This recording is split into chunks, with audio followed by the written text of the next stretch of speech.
हो तो हनुमान चालीसा पढ़ो। जय हनुमान ज्ञान गुण सागर, जय कपीसते हो लोक उजागर। कोई काम अच्छा करते हो तो शुरू करो उससे गायत्री मंत्र से, ओम भूर्भुवः स्वः तत्सवितुर्वरेण्यं भर्गो दिवस्य धीमहि धियो यो नः प्रचोदयात्। तो कुछ फायदा होगा। 1800 करोड़ के लागत से बनने वाले अयोध्या राम मंदिर का पुजारी का सिलेक्शन जैसे ही महज 22 साल के एक लड़के मोहित पांडे के रूप में होता है, सोशल मीडिया पर सवालों के बाढ़ आ जाते हैं।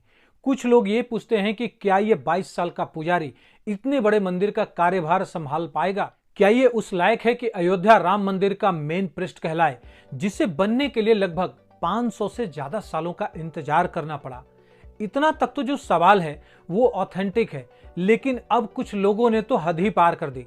कुछ लोग तो राम मंदिर के पुजारी के लिए भी आरक्षण की मांग कर रहे हैं। कुछ ये पूछ रहे हैं कि क्या दलित राम मंदिर का पुजारी नहीं बन सकता? कुछ ने तो रिजर्वेशन की बात भी लिखी है। तो इन सब सवालों के जवाब में हमें यह जानना होगा कि कौन है मोहित पांडे, क्या सिलेक्शन प्रोसेस था राम मंदिर के मेन प्रीस्ट के लिए, और कहां लिखा है कि राम मंदिर या किसी भी मंदिर में पुजारी सिर्फ ब्राह्मण ही होगा या दलित या फिर कोई और। तुम ये भी साबित नहीं कर पाओगे वेद खोल करके तुम वेद पढ़ने के लायक हो। तुम क्या दिखाओगे कि इसमें कहां क्या लिखा है? देखिए, मंदिरों का पुजारी बनना और कर्म कांड में प्रोफिशिएंट यानी कि पारंगत होना दो अलग अलग विषय है। वैसे भी अपने आसपास के मंदिरों पर कभी गौर करें, विशेषकर शिव मंदिरों पर, वहां आपको ब्राह्मण पुजारी नहीं बल्कि गैर ब्राह्मण पुजारी भी मिलेंगे। इसी तरह बहुत सारे मंदिर हैं पूरे देश में जहां गैर ब्राह्मण पुजारी मिलेंगे, बस कुछ बड़ी पीठों को अगर छोड़ दें तो। कुल मिलाकर एक बात यह है कि कोई भी व्यक्ति जिसकी सनातन धर्म और संस्कृति में आस्था है वो मंदिर का पुजारी बन सकता है, जरूरी नहीं कि वो ब्राह्मण ही हो। रही बात ब्राह्मणों की, तो ये जान लीजिए कि ब्राह्मण अपने ज्ञान और तप के लिए जाना जाता है, ना कि किसी मंदिर का पुजारी बनने के लिए। देखिए, सबसे पहली बात तो यह है कि किसी भी किताब में नहीं लिखा कि पुजारी किस जाति का होगा। पूजा और पाठ से संबंधित जो व्यक्ति मंदिर या दूसरे किसी स्थान पर पूजा पाठ करता हो वह पुजारी कहलाता है, वह पुजारी होता है। अब कुछ लोग जो आरोप लगा रहे हैं उन्हें यह तो पता ही होगा कि हर एक संस्था का एक सिलेक्शन प्रोसेस होता है, उसी फॉर्मेट पर उनका सिलेक्शन होता है। अयोध्या में राम मंदिर में पूजा अर्चना के लिए पुजारियों के लिए सिलेक्शन प्रोसेस कंप्लीट हो चुकी है, जिसके लिए एप्लीकेशन मांगे गए और लगभग 3000 लोगों ने भाग लिया था। इंटरेस्टेड कैंडिडेट्स को एक रिगरस सिलेक्शन प्रोसेस से गुजरना पड़ा, जिसमें राम मंदिर के लिए पुजारियों को चुनने के लिए स्पेसिफिक क्राइटेरिया शामिल थे। इस हॉल प्रोसेस में 200 एप्लीकेंट्स का इंटरव्यू लिया गया, जिसमें से 50 कैंडिडेट्स का सिलेक्शन पुजारी पद के लिए किया गया। देखिए, कुछ ऐसी भी जगह होती हैं जहां रिजर्वेशन का कोई मतलब ही नहीं बनता। अब अगर एग्जाम्पल में ले लें कि फौज में रिजर्वेशन वाले लोगों को ही लिया जाएगा, तो आप ही सोचो बॉर्डर पर रिजर्वेशन वालों की जरूरत होगी या गन होल्ड करने वालों की? वहां तो जो सिलेक्शन प्रोसेस होता है आप उसे ही फॉलो करते हो और जो उसे पास करता है सिलेक्शन उसी का होता है, इस बेसिस पर कि वो बंदा गन होल्ड कर सकता है या नहीं, क्योंकि वहां गन चलानी है। सिर्फ रिजर्वेशन से सिलेक्शन होगा तो चाहे वो किसी भी जाति का हो तो फौज कमजोर हो जाएगी। चलिए अब जानते हैं मोहित पांडे को और उस एलिजिबिलिटी के बारे में जिसके कारण मोहित पांडे को मुख्य पुजारी के पद के लिए चुना गया। सबसे पहले तो रामलला मंदिर में पुजारी बनने के लिए नेसेसरी कंडीशन यह थी कि उम्मीदवार ने किसी रिकॉग्नाइज्ड गुरुकुल से वेद शास्त्र और संस्कृत का अध्ययन किया हो। मोरओवर कैंडिडेट्स को रामानंदीय परंपरा में दीक्षित होना चाहिए। थोड़ा रामानंदीय परंपरा के बारे में भी जान लेते हैं। देखिए, राम जी के बाल अवतार की पूजा में भगवान राम के बालक रूप की पूजा होती है। इसमें ध्यान रखा जाता है कि रामलला का श्रृंगार से लेकर उनकी देखभाल भी उतने ही अच्छे से हो जैसे किसी बालक की होती है। इसमें उन्हें सुबह जगाना, स्नान करवाना और भोजन कराना शामिल है। जो भी खाना श्री राम के बाल रूप को पसंद आए उसी तरह का भोजन बनेगा। साथ ही हर दिन अलग अलग रंग रूप के कपड़े पहनाए जाएंगे। सुबह जगाने के साथ दोपहर का आराम भी बाल रूप रामलला के लिए जरूरी है। वहीं पूजन के दौरान इसका भी पूरा ध्यान रखा जाता है कि मंत्रोच्चारण पूरी तरह से शुद्ध हो, ये खास बात होती है। ये तमाम बातें रामानंदीय परंपरा का हिस्सा है।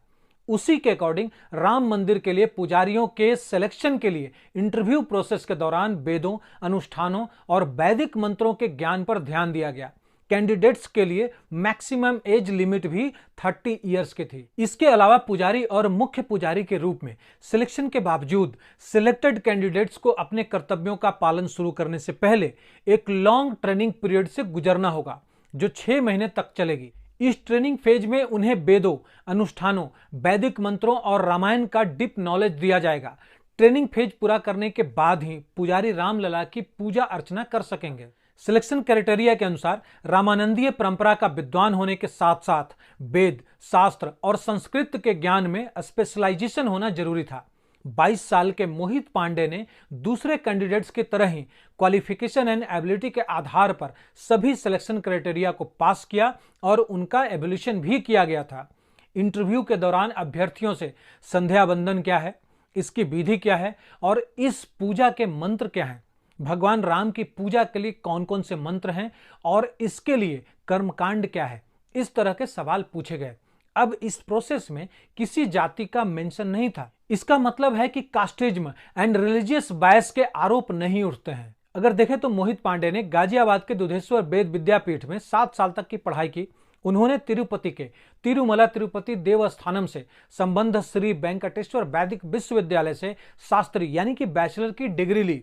2023 में उन्होंने सामवेद में मास्टर डिग्री हासिल की और वह रामानंदीय परंपरा के विद्वान भी हैं और वेद, शास्त्र और संस्कृत में स्पेशलाइजेशन रखते हैं।